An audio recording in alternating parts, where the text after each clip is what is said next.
What's up, Sassy Gamers? Today is February 3rd, 2022, and this is Season 2, Episode 34 of Got Our Attention Podcast, and I'm here today with Brian. Hello. Bruno.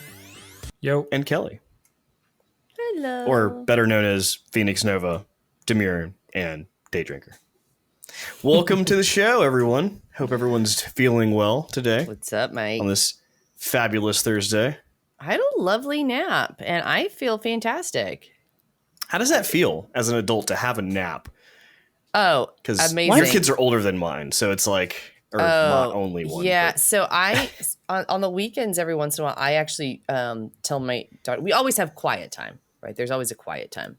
And usually that's actually mommy's nap time. And I love a good nap. I think it makes me a better mom.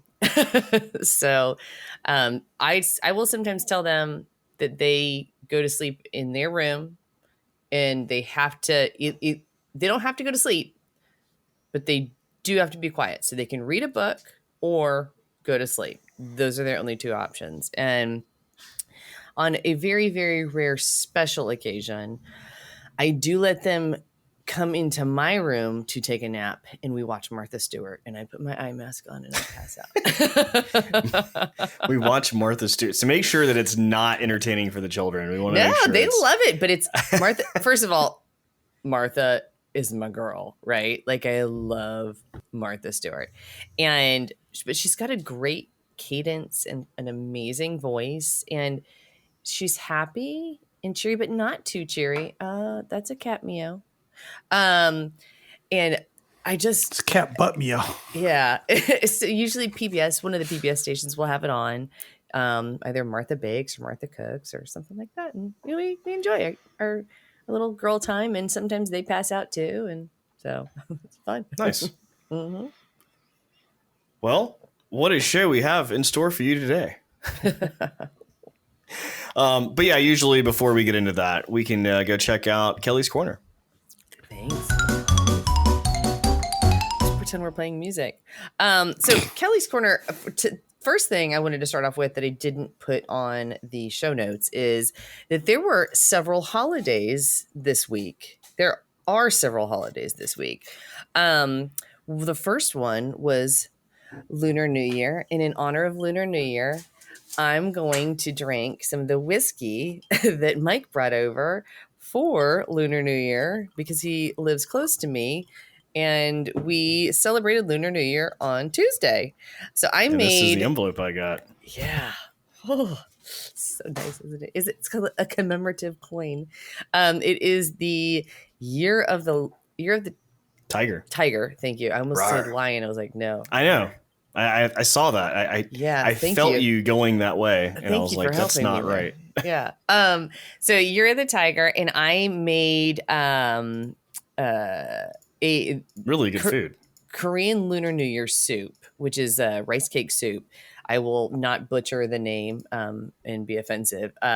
It was fantastic. My girlfriend, who is also Korean, begrudgingly gave me the recipe, so I made that. She likes to make fun of me. That literally was super good. Like, thank you. Like, I forgot to mention, like, I don't like eggs. Like, that's things like everybody here knows me. I don't eat eggs. I don't like the texture. I don't like them at all. Sam, I am. That's just how it is. But I didn't think about the soup, and when she did, I was like, hey, is there egg in that? Because usually there's like egg in. And usually I separate it if I can. I was like, Mike, you're just going to have to pull it off the top. It's just fine. I was fine. But no, it's even with the egg that was in there, I was able to, get around it. But man, the broth of that soup was so good. Man, that was good. It's a beef broth soup that you make with just cutting up chunks of beef, small chunks of beef in water. I will post the recipe that I used on our blog. For anybody who wants to make it themselves. I want it. It was super easy. Just a couple of steps to it. And you do egg whites in the soup and egg yolk. You basically kind of like make an omelet, and you slice it up really thinly and put it on the soup as well. It's a really pretty looking soup. My girlfriend calls it surfboard soup because basically the dumplings are rice cakes and they look like little surfboards. So it was a lot of fun. And we had a great time. We did gyoza and had a whole bunch of other like little noshy things. So is that the little white like little things that were in the soup? That wasn't egg? That was an egg. So there was egg in the soup. I knew the egg you part, thought that but I thought that was sliced egg, like hard boiled egg, like sliced up. So I literally put those aside. I was like, "Yep, not eating that either. We're gonna put that." Okay, well, next time I'll make it. You'll have to eat it. I'll get you some. I go to the Korean grocery store with her, and we grab those. So I'll get some, and you can make it yourself. Yeah, and we need to go up to. I'll tell you about that later. Anyway, but yeah, there's a farmer's market we need to hit up. For sure. Yeah. Okay. Oh, and yes. I figured you'd be interested in going. Beaufort Highway Farmers Market. Let's do that. Exactly. The other thing I had, holiday, was Groundhog's Day. My girls were really, really excited about it. I have no idea if our groundhog saw its shadow or not because there was a lot of confusion in the car. So I didn't look it up. But I do want to tell you about another very, very important holiday that happens on Saturday. This Saturday or past Saturday? This Saturday. Okay. This Saturday is National Eat Ice Cream for Breakfast Day. And it is one of my very favorite holidays. So if you would like to partake with me, I will be going to my very favorite ice cream shop called in Decatur, Georgia, around 9 a.m. They have coffee and you get a commemorative coffee cup. But come join me. If you're in the neighborhood. I like to feed it to my kids and then we have to suffer through it. Okay. Into the other fun stories I had, just two for you. One is a guy who built a Zelda map, full size Zelda map from Legos. And I will post the video for you on our blog as well. But he just decided he loves Legos. He wanted to make something that was very meaningful to him. Zelda was the very first game he played, and it was his introduction into open world games. And this, by the way, this is referring to the Legend of Zelda, the original, original. NES map, not the anything OG. Crazy. Yeah, like the original. Yeah. It is amazing. He used 25,000 Lego bricks. It took him 4 months to design and create. He says in his YouTube video, he says 25,000 Lego bricks, 2,779 trees, 493 enemies, and it is 30 inches by 86 inches.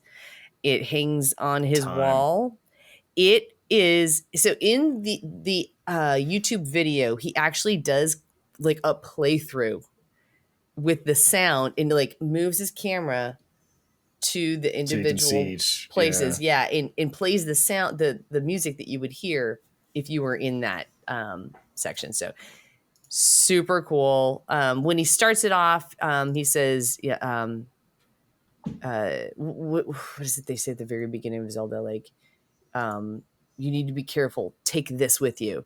And he posts when it says take this with you is that little it's dangerous to go alone. Take this. It's dangerous to go alone. Take this with you. It's the Lego thing that you use to like pop up the bricks when you thank you. Bruno's separator. Got it. Yes. I thought that was so cute. So definitely check it out. You should try and see if they'll make that an official Lego set. That's what he should do for sure. 25,000 pieces. Or whatever. Just he had 10,000 votes. The only thing with that is 10,000 votes to be considered with Lego's ideas, but then you still have to get past some stuff after that. Well, Nintendo, they have to be able to approve it and have any dessert. Actually, they have Super Mario, right? Super Mario one. Yeah, okay. Absolutely. Well, that probably would get past then. That'd be fine. Yeah, but it's your 10. If you get 10,000 votes, you're put up with all the rest of the people that got 10,000 votes as well, and then they decide from there. And then they got to get the IP Problem would be the cost as well for that set at 25,000 pieces. Yeah. It's so speaking of the pieces, he went to a site called Bricklink. So for those of you, I mean, Brian already knows, but it's a website where there are independent Lego resellers. And he used that site to find and source all of his individual Legos. I was going to say, I thought it was like a third-party Lego site. Like, they're not really Legos. They're like... they're like... No. You can also... I got these Legos at Aldi. They're Legos. They're bricks. Also, brick at blocks. Bricklink, you can order just like bags of certain pieces and colors. So really great for something that is that flippin' massive. Look at the size of this thing. It looks and you said it's so on his wall, right? So he it's like basically hung it. That's cool. Yeah. He wanted something that was meaningful to him. Yeah. It's dangerous to go alone. Take this.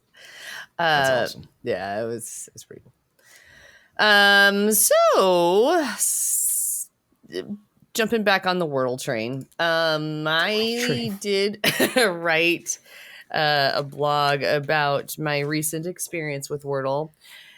So in the last podcast, my parents had joined and they mentioned that they were playing Wordle, or my dad was playing Wordle. And then my mom actually started playing Wordle too. So I share my scores with her and him in one text thread on Discord. I post them to another text thread with two of my best friends and my husband, who still just refuses to play for whatever reason. I think it's just because. So DayDrinker, where can someone go to see this blog that you wrote? You can go to sassgaming.com. I think you even have a comment on your first blog. I do have a comment on my first blog. I saw the email just a second ago and I haven't read that comment yet. Would you like to talk about that comment, or should I? So there's an elephant in the room. You should just pull it up and look at it real time. There's an elephant in the room, and I was going to mention this later, but she's already mentioned it, and Brian's already mentioned it. So our website we've had forever now. I just finally decided to like do something with it because we've had it. And so now we actually have a website with content. Our podcast is listed there. Our blogs are listed there. And blogs meaning like DayDrinkers, Kelly's Corner. We have, See, I just do like some game reviews and stuff. But there's a lot of different stuff on there, but that's the point. So yes, that's the point. So if she keeps sending blog, that's what she's referring to. Yes. Sorry, guys. And you just ruined her first comment. Yeah. So what? So the other day, I woke up and flipped through Twitch before I like love on my dog, and then I'm like, okay, I get on Twitter, sorry, not Twitch, and like look through and maybe comment, and I'm like, get out of bed, you got to help your kids get ready, they're gonna be up soon. And I ran across an article about how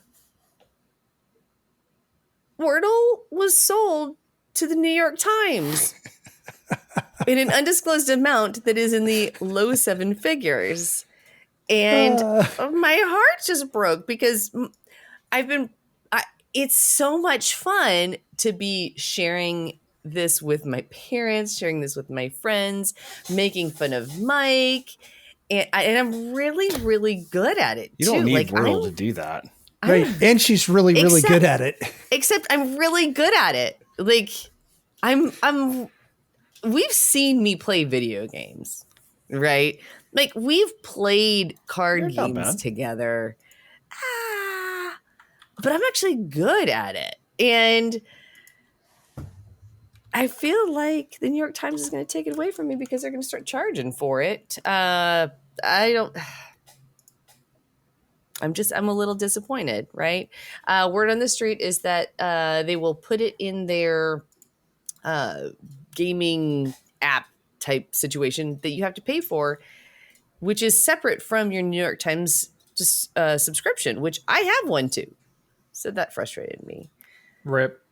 Right on the heels of that, though, the winning word was the word that, as Phoenix put it in the comment to my blog post, the word I hate moist in the world. I don't even like saying it. It's the M word. I was just explaining it to my sister on the phone earlier today. And I said, it's the word I hate most in the world. And she goes, moist. I was like, get out of my... Wait, can you say it again, but a little quieter this time? I am not ASMRing this. Moist. It's so moist. So bad. So, how do you like your cake, Brian? She's gonna walk out. I'm gonna. Anyway, all I know is Mike is closer to her than I am, so he'll be knifed first. Hey, I didn't say it. I didn't say it. Well, you're the one that told us to specifically say moist as many times as possible. You are an instigator. It started. Actually, she wouldn't come over there and knife you. She'd come over there and force feed you hard-boiled and soft-boiled eggs. Exactly what it is. I would just start cracking eggs. I love how I didn't do this, but yet you guys are still planning out my plot of death. Yeah. That's cool. Yeah, you weren't going to die from that. You'd just be very uncomfortable for an extended period of time. Yeah. Day or two. Don't worry. The eggs would also be moist. Stop! Yes. Anyway, Wordle broke my heart twice in one day, and now I'm sad. And I did still play today. I do want to talk about that word, but I can't because I'm afraid that people haven't played it yet, and I don't want to ruin. Yeah, it's kind of early. Yeah, it's a little early for that. But what guess did you win on? Oh, my third guess. Nice. As usual. Oh gosh. Oh, God. I just did it while we were discussing Wordle, so I posted my results. There wasn't an interesting revelation that I found when I was looking at the game, and I posted it to you guys. But yeah, there is a hard mode that says you must, if you select hard mode, you have to use the letters that you've already found. Meaning, because that's the only way you're supposed to play. Check is off. Yeah, thank you. That means you're allowed to do that. So that is actually verbatim what I was doing. So that's actually okay by the developer. Mike is referring to, just a quick recap, you get 6 chances to guess the 5-letter word. Yep. If on your first guess, on every guess, if the letter is in the word in the right position, it's green. If the letter's in the word in the wrong position, it's yellow. If the letter does not exist in the word, it's black. What Mike likes to do is just guess other freaking words that don't have anything to use other letters and waste it's great because it triggers Kelly, and it's fantastic. Oh my God, it makes me so fucking crazy. But the developer put that in the game on purpose. That is a method of the madness, so it does work. And if you don't like it, you can play hard mode. Yeah, you know what? I do play hard mode, Mike. Because I do play hard mode. Okay? I do play hard. I don't have to check the gates, it. I do. We're making play those hard gates mode. even bigger now. We're reinforcing the gates. I am reinforcing these the gates, and you know almost what? as big as the Bruno border? and I have a clicker to the gate. We're beyond and you don't. border-sized gates now. All right. Oh man, do this all week. It's great. We don't talk about Bruno. We don't talk about Bruno. No. Sorry, I'm going to get us DMCA'd. So that's my Wordle rant for the week. Come back next week when I have more to bitch when about. She has a new game called Loodle. Yes. Yeah, pretty much. Well, cool. It's been outside of that, this week has not been that exciting in the technology space, I guess you could say. But there was one story that did break out, and in that we'll go into the news.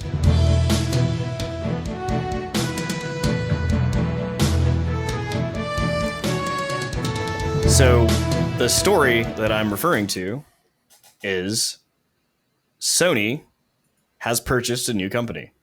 Well, acquired a new company, I guess you could say. Which, gasp. This isn't unheard of, right? Like, companies buy companies all the time. I mean, look, last week with Microsoft bought like Blizzard or Activision, like that's like some big deal, right? So this week, Sony has announced they bought Bungie. And the first thing that I thought, just because I heard that name, I immediately go, oh, they're obviously trying to take a stab at Microsoft because of like Halo. And I'm like, I was literally about to say. Everybody had to, yeah. And then everybody had to like go back and go, dude, they haven't touched Halo in like years. Well, and I'm like, oh, you're totally right. Like that's not a thing. And but also, it's still kind of like the first child, you know?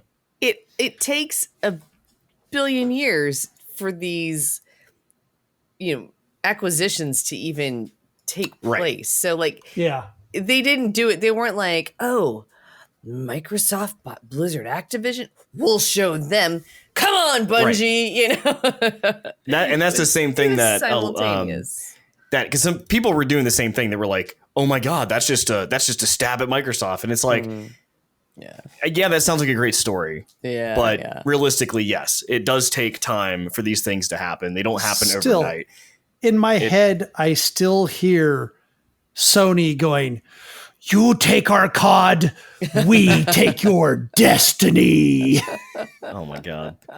I'll save that one for later for dad jokes. But yeah, like, so Destiny. But Bungie, accurate.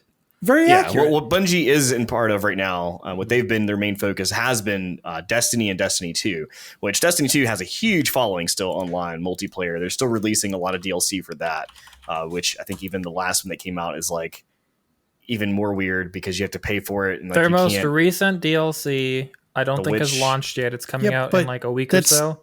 Oh, okay. Also not weird. That's how they've done their DLCs. There was something weird about it. I can't remember what it was exactly. Of 2 billion pre-order or 2 million pre-orders already for it.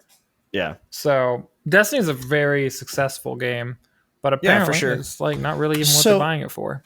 Recently, we talked about the kind of the anniversary of Xbox, and they had a couple of things. They had a bunch of documentaries that came out. They also had this area where you could virtually go in and you could learn a little bit about the history of the Xbox, but you could also see your achievements.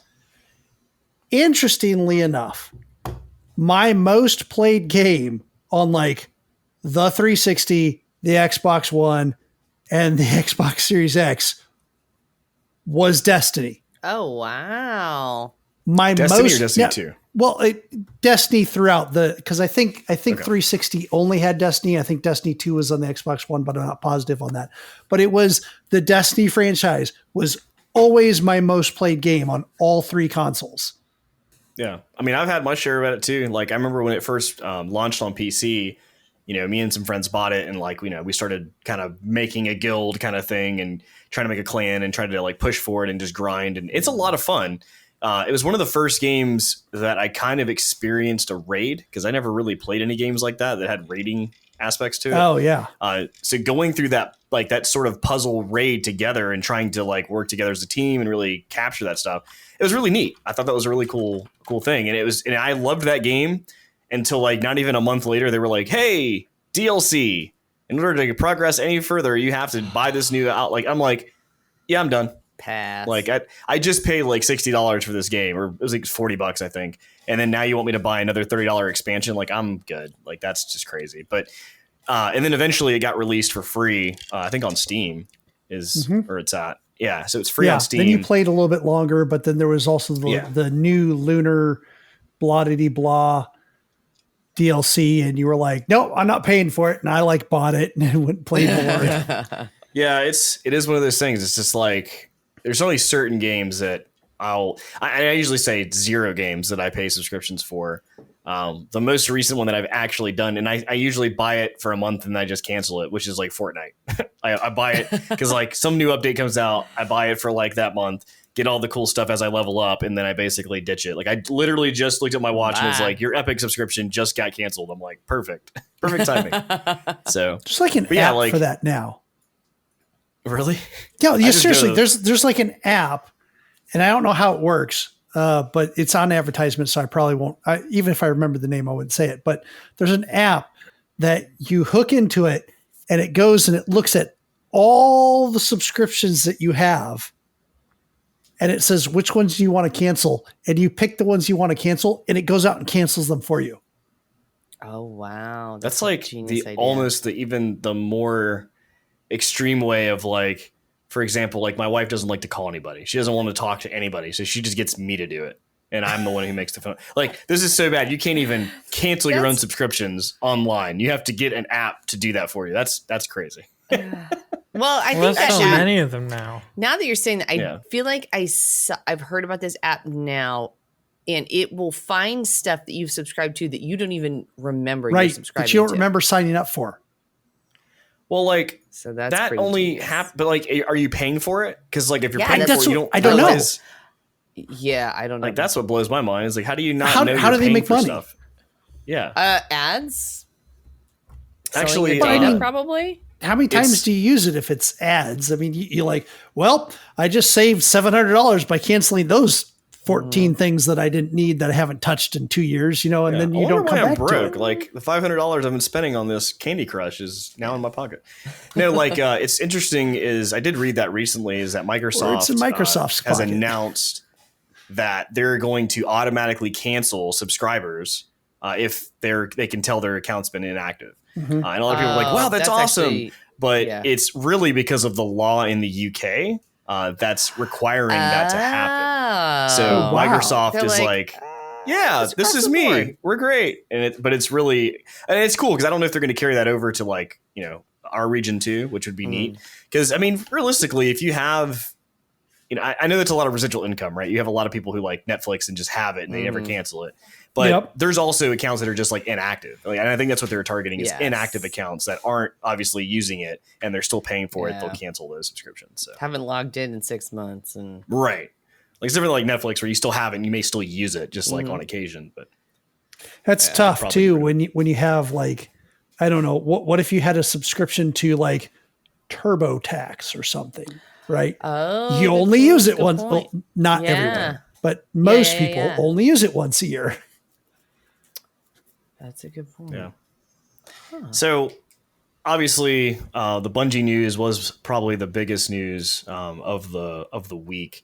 But a lot of people were like, "Wow, they paid what was the number they said they paid for it? $3.6 billion, which compared to the Microsoft Blizzard deal, like that's like not hardly any of it. But again, we're not talking about 5.1%. Yeah, so we're not talking about the amount of caliber of like the collection under Blizzard and Activision. There's a lot of games underneath that. Where Bungie's kind of like tied like again to like the one game right now, Destiny 2. So it was kind of interesting that they did that. Well, and again, it was kind of like you said, you got COD, now we have the Destiny, just to kind of lock that in. But there has to be more to it, right? I mean, you have to think like Destiny 2's older now. And Bungie hasn't just stagnated as a company. They're a company that continues to try and create new things here and there. So by buying Bungie, they own whatever their next project is. And you can almost guarantee that their project falls in the same vein of Destiny 2, that the extraordinarily loyal fan base of Destiny 2 is going to migrate to whatever that game is. And it can almost be used as like almost like a bargaining chip to like, hey, you give us your live service game, we give you our live service game. But additionally, like Sony has announced that they're working towards more, like the purchase is more about live service games than anything else. Because like Sony is now pretty well famous for the single player games. They've successfully ingrained themselves in gaming as like the company that brings you the biggest, like highest value single player titles year after year after year. And then you have Microsoft with Xbox where they're like, we bring you everything that's online.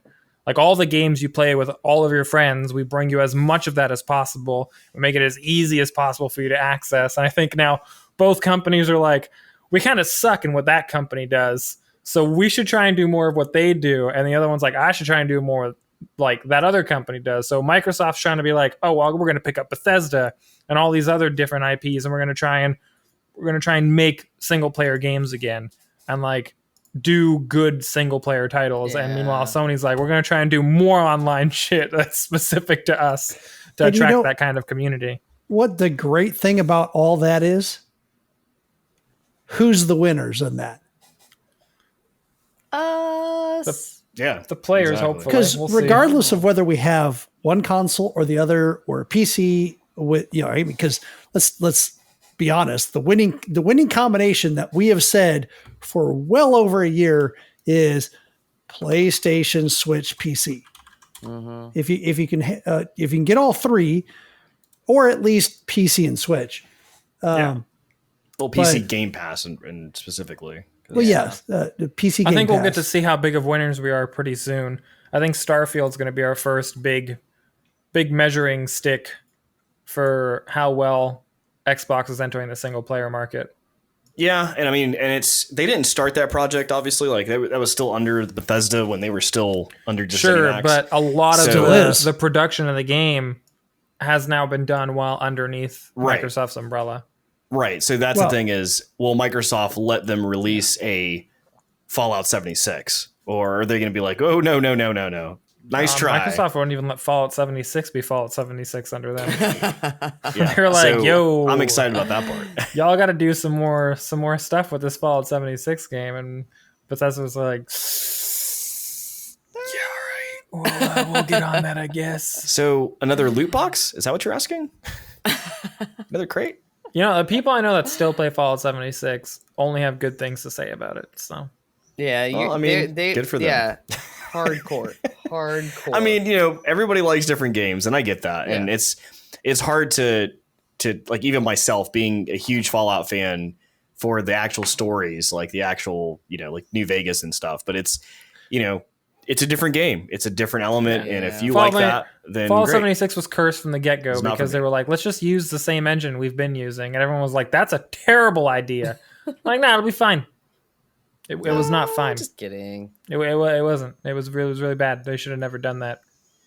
So hopefully this new engine they have now running for Starfield brings them into like somewhat recent times, Yeah. I'm not asking for them to be like Crisis 3 or anything, but if they can I don't know if they can pull off just something. Do something, like poke it with a stick. Well, that must take Cyberpunk 2077 at this point. And that's funny because, I was reading something today. It was like all of the games that we basically have. Well, we had Cyberpunk, right? And then that came out and it was like a disaster. Everybody and their mom all wrote an article about how bad that game was and on launch, and just how CD Projekt Red and dumpster fire this, dumpster fire that.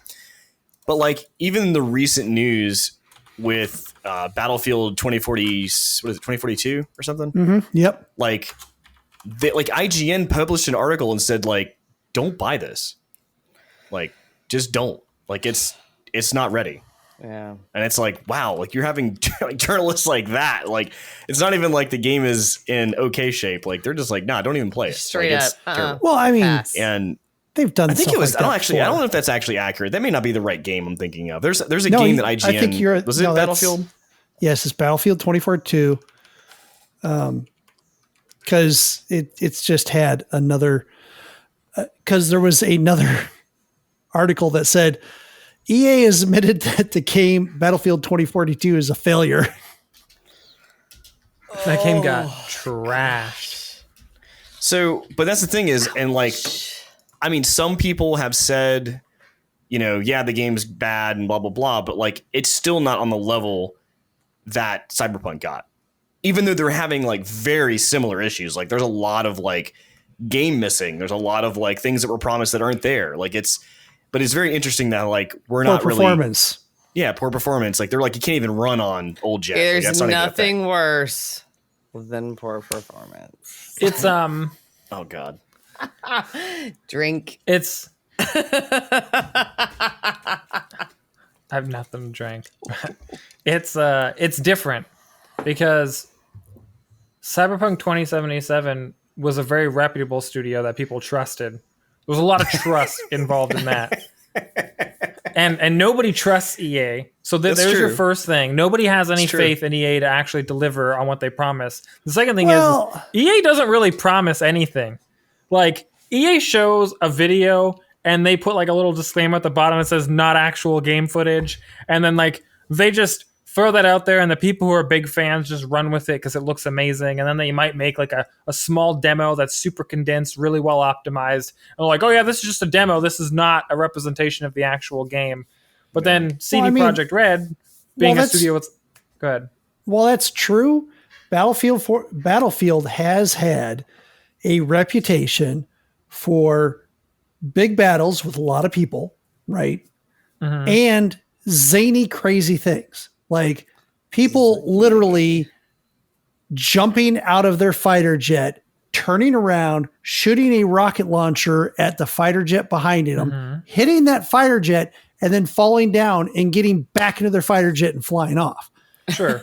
And so first of all, so you do have that. You have that history. Secondly, they absolutely advertised that zaniness for Battlefield 2042. So they were out there saying you can have this crazy stuff happen. And I think I was listening to someone who probably said it best is like, well, you know, that zany, crazy stuff, it's still in the game, but it's hours and hours of boredom in between something like that happening. So it's not worth it. Yeah. Well, that's because it's hindered by additional bugs, but that doesn't change the fact that they're a studio that people don't like. EA as a publisher is a publisher that nobody trusts. So people inherently aren't going to be as angry because the second that it fails, which there was still a surprising amount of anger behind it, considering how much people already don't trust EA. People were like, well, yeah, it's EA. What did you expect? Why would you ever pre-order an EA game ever? Oh, yeah. Like, they're a terrible studio. They're like, if you think terrible studio, the first year that comes to your head used to be EA until Activision was like, hold on, we got this. We can do better. We can be number one. With Cyberpunk 2077 and CD Projekt Red, they were a studio where, like, even though they knew, like, when The Witcher 3 came out, it was buggy, they were a studio that was like, they prided themselves in creating an even better game, and they gained that approval and that trust with their player base. And then they themselves, their developers on streams, promised all these individual things over the course of years of the game's development. And then when the game released, it was not in an optimization sense, on PC at least, as terrible of a state as Battlefield, but in an overall sense as terrible of a state as Battlefield, with the problem involved in it that they definitely promised way more than the developers of Battlefield did and didn't deliver on it. So, of course, the backlash is way more intense. It's kind of like with Hello Games, a studio who was, known for Joe Danger or whatever. They weren't known to be a bad studio. People trusted them, took them at face value. They were the indie studio. Everybody loves indie studios. So they had a lot of trust from the community. Their original trailer was amazing. They gained everybody's trust. They shot the hype train into overdrive, let it run rampant, did not stop it in any shape or form. Sean Murray himself went on several talk shows and didn't shut down all these crazy things that were going on around about the game, even things that he himself started inadvertently or directly. So when the game launched and it was nothing like what they said it was, they got more backlash than any studio still felt to this day. Even Cyberpunk 2077 did not get held to the fire as intensely as Hello Games did when they released No Man's Sky. Ask me what the last game I pre-ordered was. Cyberpunk 2077. Yep. Same. Yep. Because I was like, I'm not going to do it. And then it was like 2 weeks out. I'm like, I'm doing it. I got to play it immediately. And I still pre-order games. I'll be part of the problem. I don't know. There are some companies where I'll just take a chance for I pre-ordered Lost Ark for a 3-day head start. Whatever. I mean, it was $100. It is what it is. I think we're past the state of just vote with your wallet, because everybody's going to do it. If you don't do it, everyone else is. So you're going to be the one not playing the game, whether it's good or bad, but you're still going to end up getting the game. So you're not really going to change that at all. Plus, we had this conversation. Companies don't give a shit if you vote for you with your wallet because you're such a minor blip in the bigger thing. Yep. Companies these days care when you vote with social media. Yep. That's the new currency. It really is.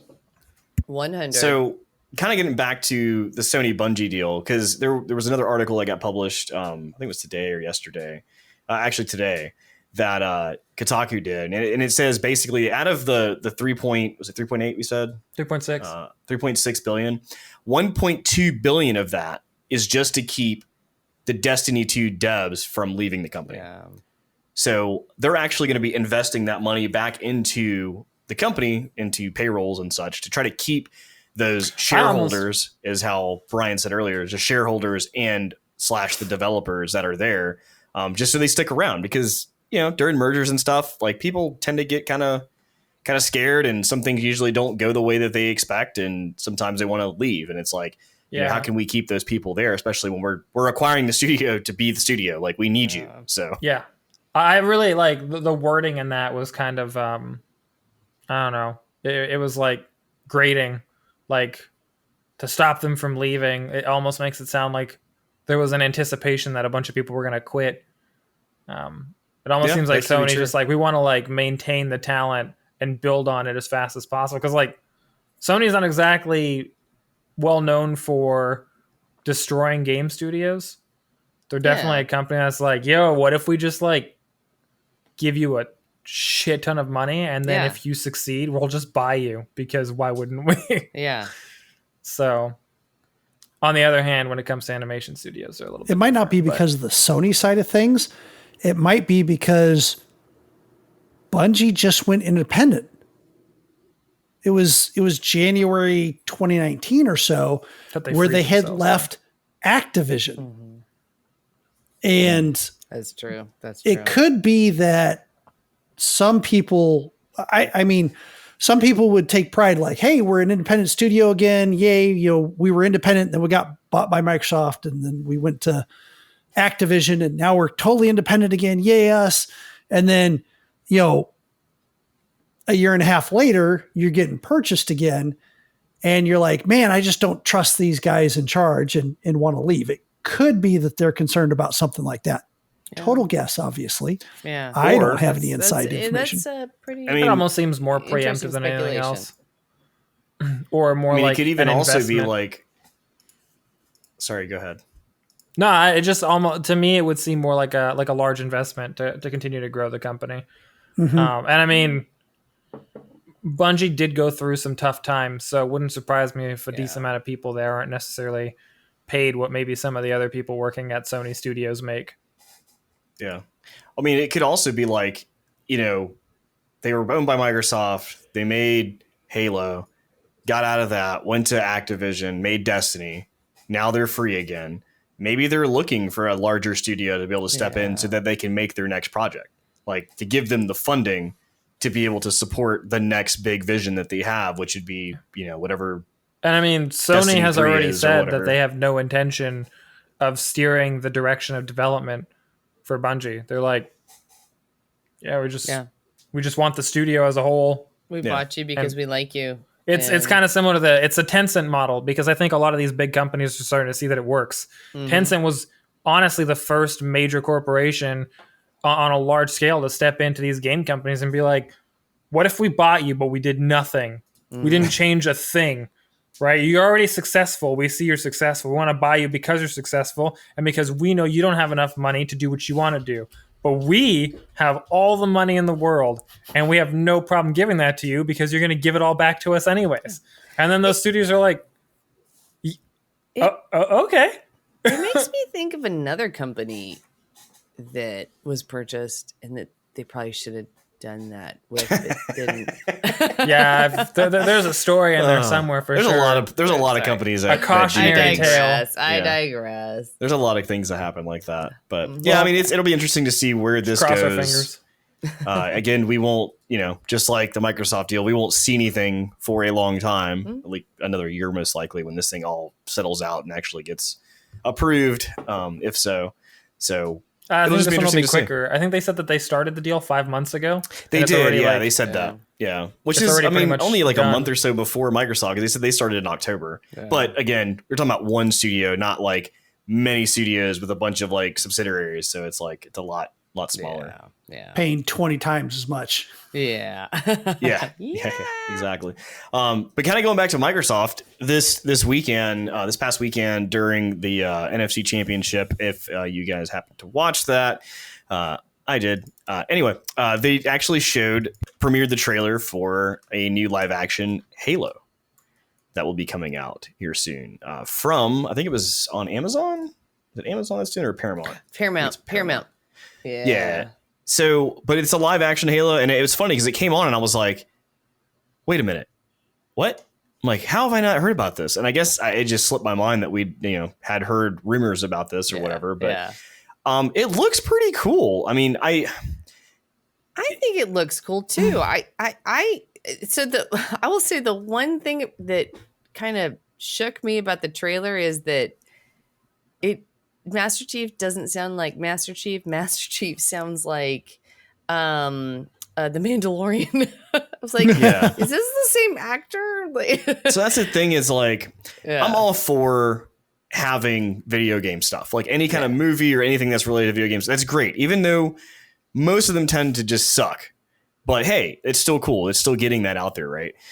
So the thing with this is it's Paramount, like obviously large movie company, which now has gone into the streaming world, like just like everyone else. Well, Paramount owns is this going to NBC, be good? Right? No, Paramount doesn't own NBC. I'm sorry, you're right. That's Peacock you're thinking of. Yeah. Peacock. But yeah, so it's like, it looks cool.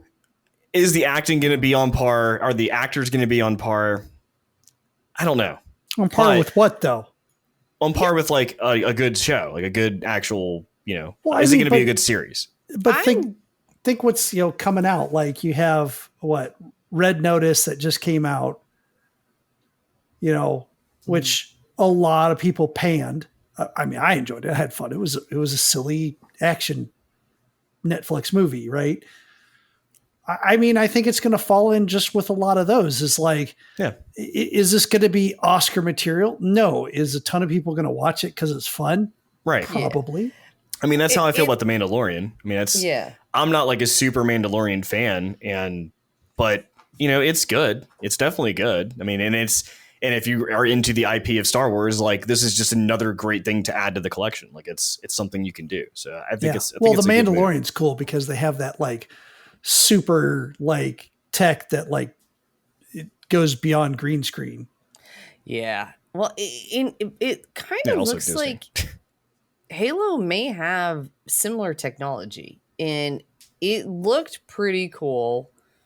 I'm going to definitely give it a chance. I will definitely. Yeah, I'll check it out. I mean, the thing is, you got to think about it though. Like I said, this is a movie company. Like, this is a company who's been producing movies for a long time. So they're going to most likely have better special effects and things when it comes to certain parts of this, because they have it, right? Like it's just a matter of getting this company to, this live action show to be part of that. So yeah, cool. Well, that have been our news stories for the day. So hang tight with us just for a few minutes and listen to a word from our sponsor.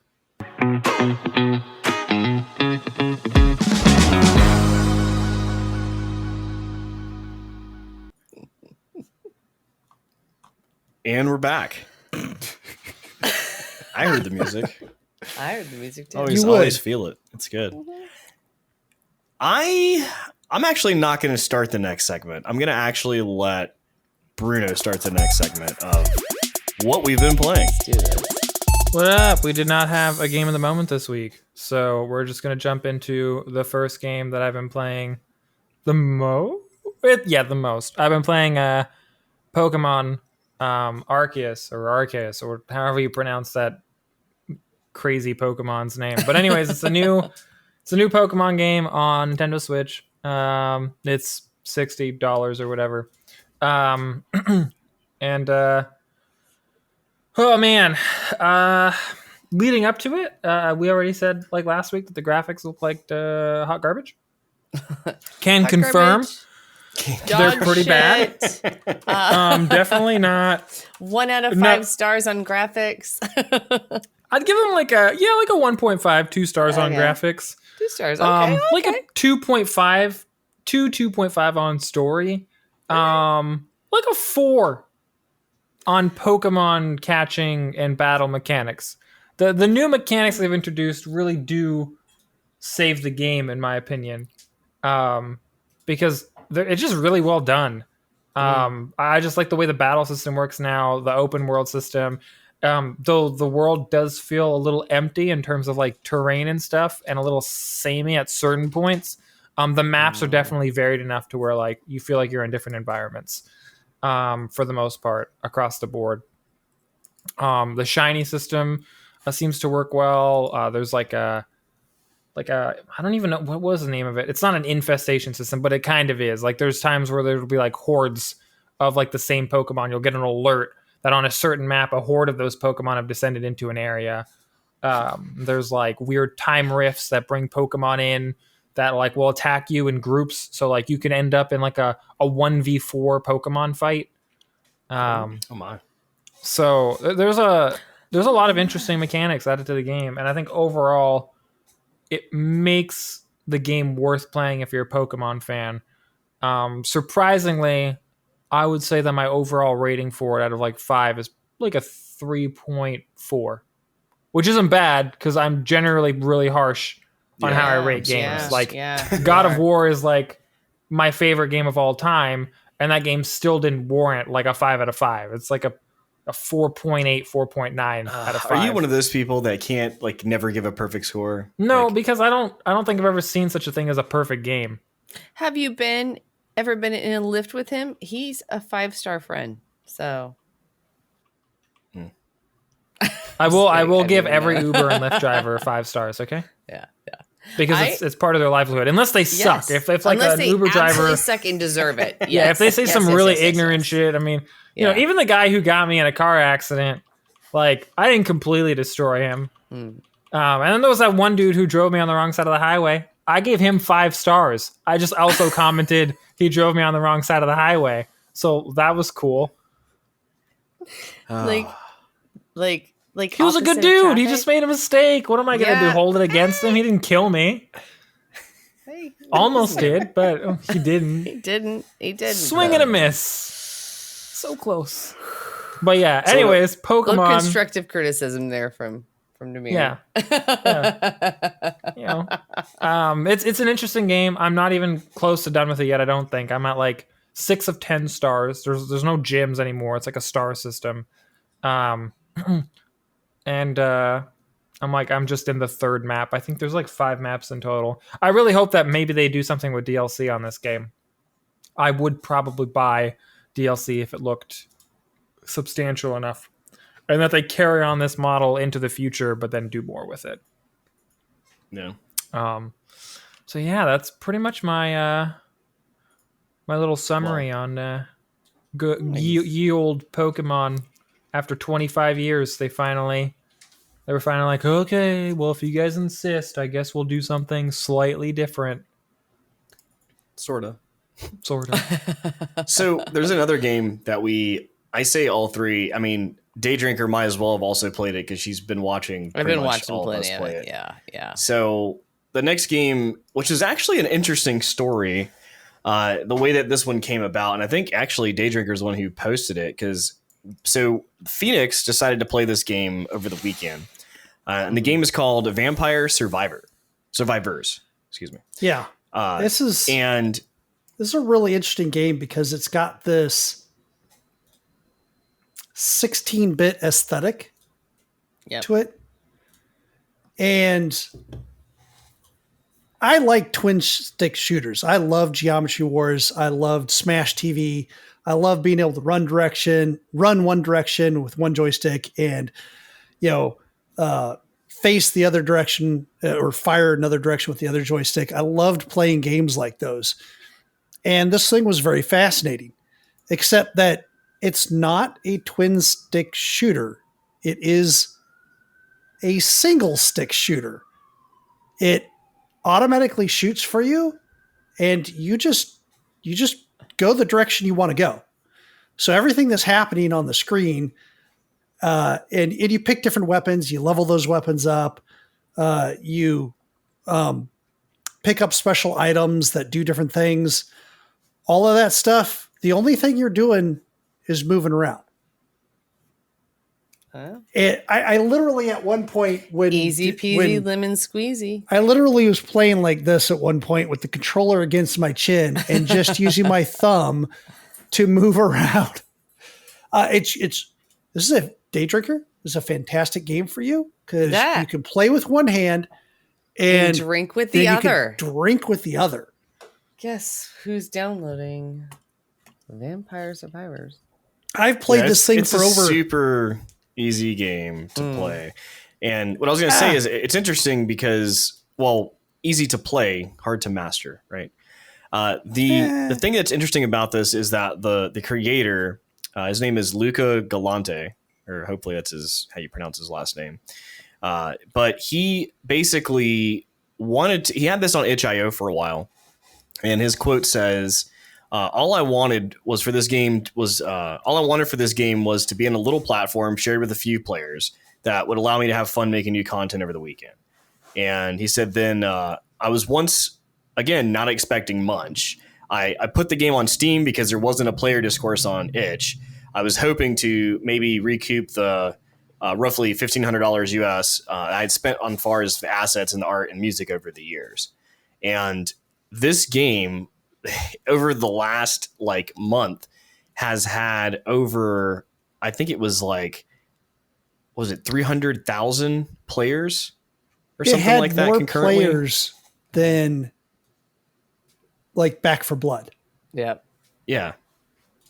2,700. I'm sorry. That's what it actually says in this article. 2,700, but still concurrent article. It's 27,000 concurrent users. But whatever. Yeah. An awesome $3 story. I have played 15 hours of this game, and it's all three of you have $3. Bruno, jump on in here. Tell us what you did. I 100% of the game in the first day. Of course he did. Yeah, within 24 hours of picking it up, I 100% of it. I managed to get my first successful run on my 7th run through. Mm-hmm. And then after that, I was like, I wonder what other stupid builds I can make, because I was pretty stupid. And then I unlocked hyper mode, and I was like, oh, this is what the game was meant to be played like. And so then I beat it on all the hyper modes, and then I just started trying the most ridiculous builds humanly possible, which was really enjoyable. Oh, yeah. But I don't know if you said it. Blast playing this. Like you said, it's one stick, and you're doing things. You're talking to me. you're writing stuff. You're doing everything, but you're also focused at the same time. And I'm like, oh, this looks like a lot of fun. Well, the main thing, I don't know if you already mentioned it, that I like about it is that very much and I'll say Rocket League, because this kind of reminds me of this sense, is that it's scaled to be a 30-minute game. So the object is to stay alive for 30 minutes. And if you can't do that, then you die and you start over. But at least you have 30 minutes to play. And then that basically... To be fair, Zycia today found out how much it's scaled to be a 30-minute game. Yeah. And I found out I can actually go past 30 minutes, which was interesting. But I actually hit the 30 minutes today. I actually beat the game on one run through. And it was cool. It was everything that I expected, and it was even more fun than that. Like you said, he has video up on the podcast if you guys want to watch the YouTube if you're listening. But it's a very neat little game, and I have a write-up on my blog as well. But it's I would say definitely check it out. It's listed as early access just because, like I said, the guy didn't really mean for this to be a big deal. He just kind of wanted to put it up there, and it turned into something bigger. But it's definitely not early access. It's $2.99, $2.99, and you can put it in your inventory, and it's great. He's added to it since I started playing it. When I started playing it, the initial level had no obstacles in it. It was just flat everywhere. You could go anywhere. And then 2 days later, I'm walking through it, and I was like, what the hell are these trees and shit? I can't walk through the tree. And it was it really added and changed the gameplay because you couldn't do certain things that you had previously done. Yeah. So super cool game. I definitely say recommend it for $2.99 on Steam. Pick it up. And it's, like I said, easy to play. Really one stick and one button basically to accept like different items that you get, but that's basically it. So really cool. Yeah. I definitely would check that out. And that's not a sales price. That's the price of the game. Yeah. Yeah. What do you have for us, Kelly? Looks like you played something. I did. So I started like a dummy playing this fucking amazing game called DARQ, DARQ, at like 1:00 in the afternoon, knowing I had to pick up my kids.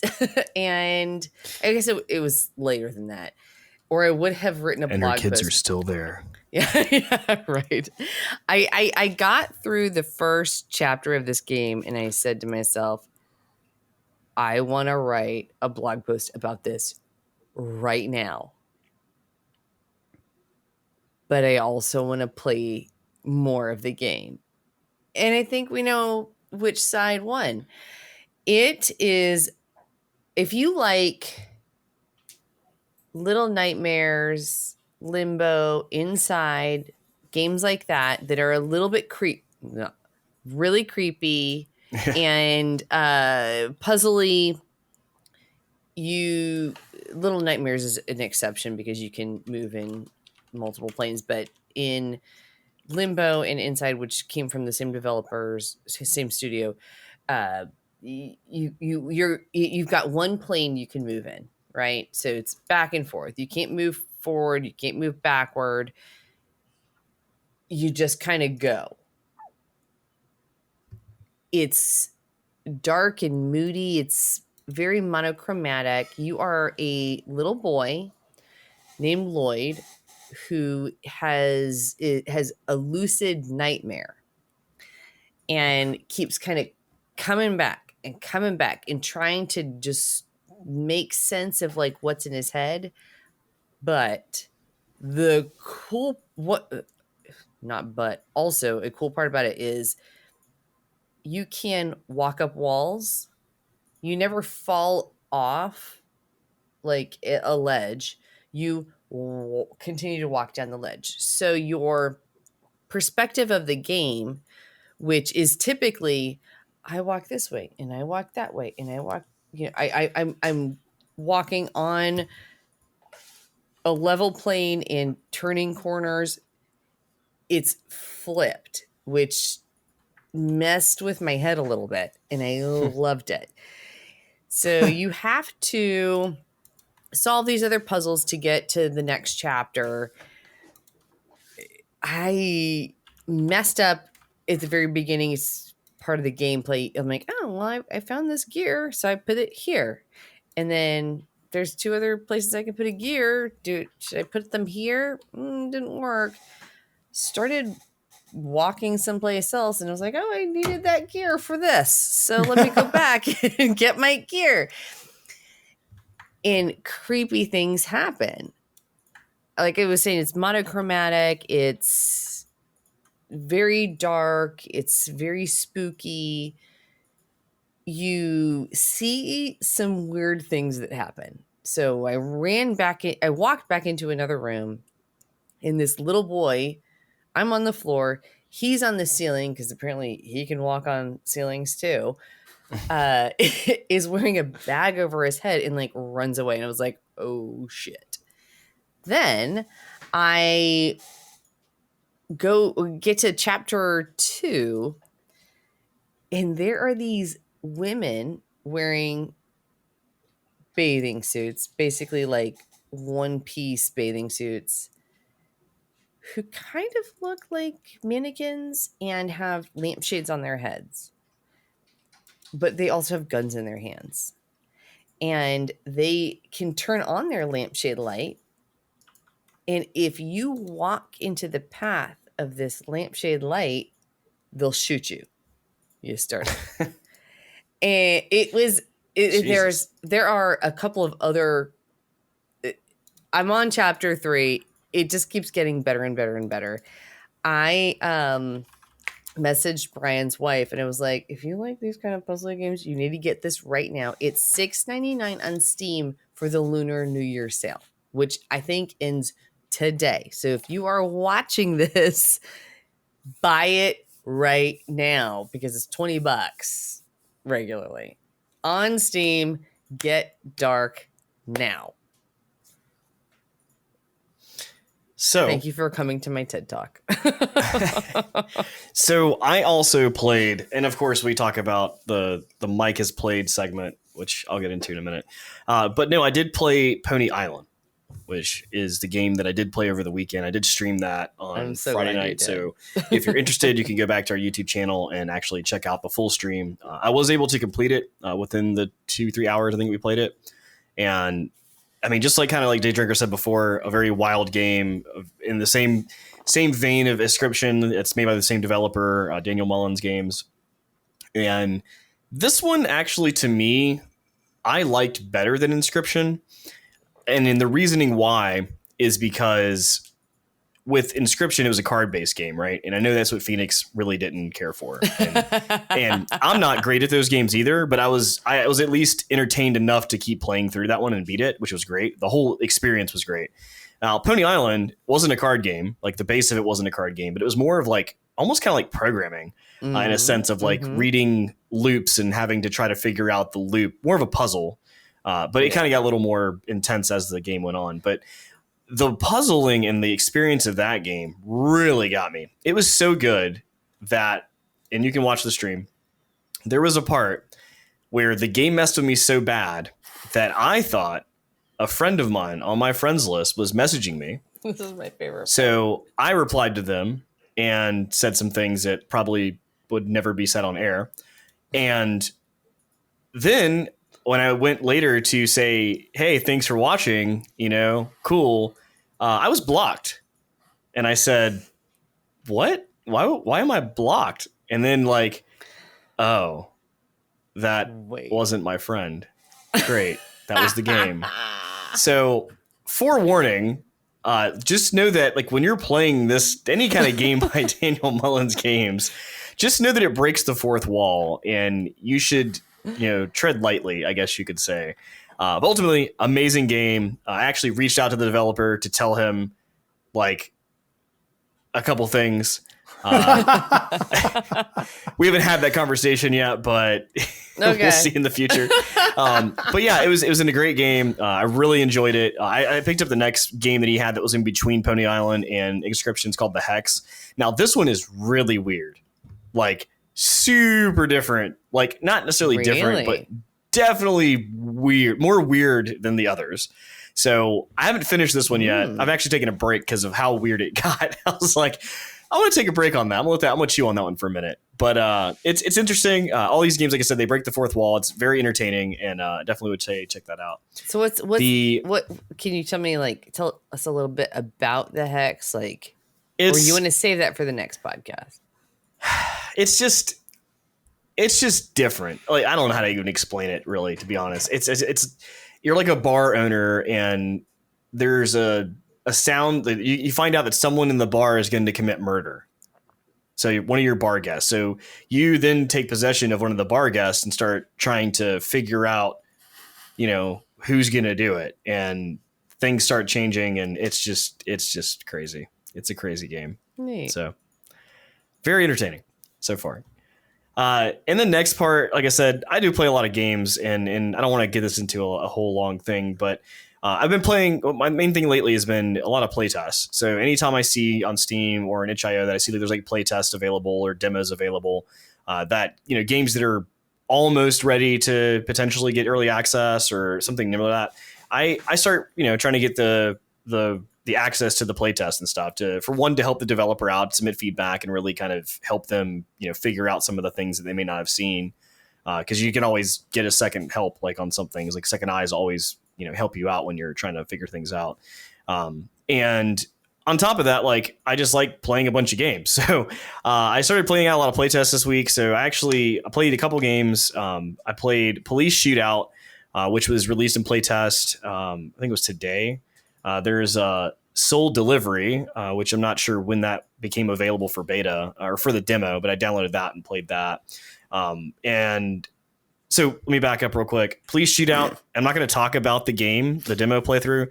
I actually wrote these on my blog, so if you want to go check out the website, it's a little better to explain that. But Police Shootout is basically you're playing as a cop and you're going through like the normal beat that you'd be on. So like you get a call and you go there and things happen and you try to like investigate and do things and figure it out. Soul Delivery is about a robot that basically wakes up, doesn't know who his name and anything in a robot world, and this guy says, "Hey, you're a delivery robot, so here's a package, go deliver it." And he's like, "Well, who do I deliver it to?" And he's like, "I don't know, figure it out." So you're like trying to figure out who the package needs to go to, who you are, this whole crisis of existentialism or whatever you call it, trying to figure out life and stuff. So that's pretty cool. And then I've also played Espresso Tycoon, which is a job basically simulator. Like you are running a coffee shop, and I mean from the name to the type of coffee you make to the shape of the interior of your building, so forth, surprise. So on. Steamy surprise. That was my coffee name the other day. But yeah, there's a lot of cool stuff. Like I said, there's pictures and stuff on the blog. Check it out. Pretty cool. But the last one that I want to mention, which I can't even talk about, I'm going to say the name just because I can, is Midnight Ghost Hunt. So I was able to get into the playtest for that, the beta that they had over the weekend. Due to NDA and due to their rules, I can't talk about it. But what I will say is, the same stuff you can see on their website. Like I'm not going to tell you anything more than that. But the game is a 4v4 is the idea behind it. There's 4 ghost hunters, 4 ghosts, and that's the type of game it is. So it's 4v4. I will say it was entertaining. It was an entertaining type of game, pretty much, and it just wasn't for me. Not my style of game, per se. Now, bunch of friends, we had like a bunch of people playing it. Maybe I'd be into it a little bit more, but it was definitely a cool game. Just not for me. It's not something that I would see in my rotation typically, but ultimately it was still fun. So there's that. Is it because you're scared? Again, it's a game, so can't talk about it, man. NDA. Okay. So that is what we've been playing this week. Any games you guys are looking forward to coming up in the next week or so, or anything else we need to cover? Well, we got Rumbleverse. Oh, that's Tuesday. No, the network test is going to be a week from Saturday. So the 12th is the network test. And then the release is Tuesday the 15th. Gotcha. So more of the or so of your week or so there. But yes, definitely looking forward to Rumbleverse. Cool. Well, that's what got our attention this week. If you want to check us out more, go to our website. We actually have a website now. I wish I had little confetti and stuff to like shoot up. We actually bit the bullet and just decided to actually throw up a website to have some sort of place so we can post content that isn't just on Twitter or just on YouTube and the format that we're doing now. So go check it out. It's sasgaming.com. It's pretty straightforward. It does have our links to our podcast on there. You can actually play the podcast from the website now, and they'll get updated as soon as they're released. It's got links to all of our socials at the bottom. It's got, we said the blog post, but there's different areas. There's Kelly's Corner, where she'll be posting neat little things that may not make it to the news, but maybe some things she wants to talk about. I've done some playtest reviews and some game reviews. I say playthroughs. I don't necessarily want to call it a review because I'm not like, a journalist that I can give you all this crazy stuff, but it's something that, at least my opinion, if you like it, if you don't. And then obviously any announcements or anything that we need to post, we'll be posting on there as well. But you can sign up. Actually, there's a subscribe at the bottom. You can type your email address in. And if you want to have more content, like from the website, like as soon as it's posted, you can get emails on those reminders. And then we can also add you to a mailing list that eventually we could send out an email and say, hey, like check out our website because you haven't been here in a long time and we miss you. We really miss you. Or maybe send us an email. Or you can send us an email. Actually, and if you go to the About Me and type in your name and your email address and a comment, that'll also go to our email. So that will become an email. So feel free to do that as well.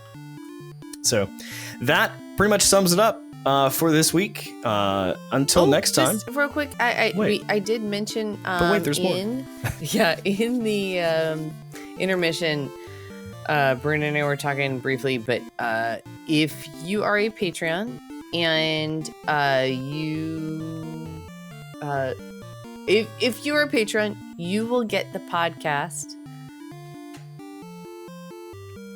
Swear word open, and you'll get the intermission. So uncensored with the intermission. With the intermission. Thanks. Sorry. Have I been drinking tonight? I don't think so. I don't think you ever drink. It's weird. I would almost say unedited, but we won't go that far. We actually edit it to clean it up and put better sound in it and stuff like that. But we leave everything in as if you were watching us live on Twitch. Yeah. So you get all the weird things that we talk about on intermission. Sometimes we're talking to the viewers that are on Twitch. Sometimes we're just talking among ourselves. And sometimes we're talking about how we don't talk about Bruno. I feel like sometimes the intermission is almost better than a lot of the podcasts. So yeah. Oh, there's that. So I guess you'll know if you become a Patreon subscriber. The other thing too is put your name in the credits too. So there's a little bit of things you can submit more feedback on that as it comes. But again, all of this stuff can be found on our website. So go check it out. Until next week, you guys be safe out there, and we'll see you around. Take care. Peace. See ya.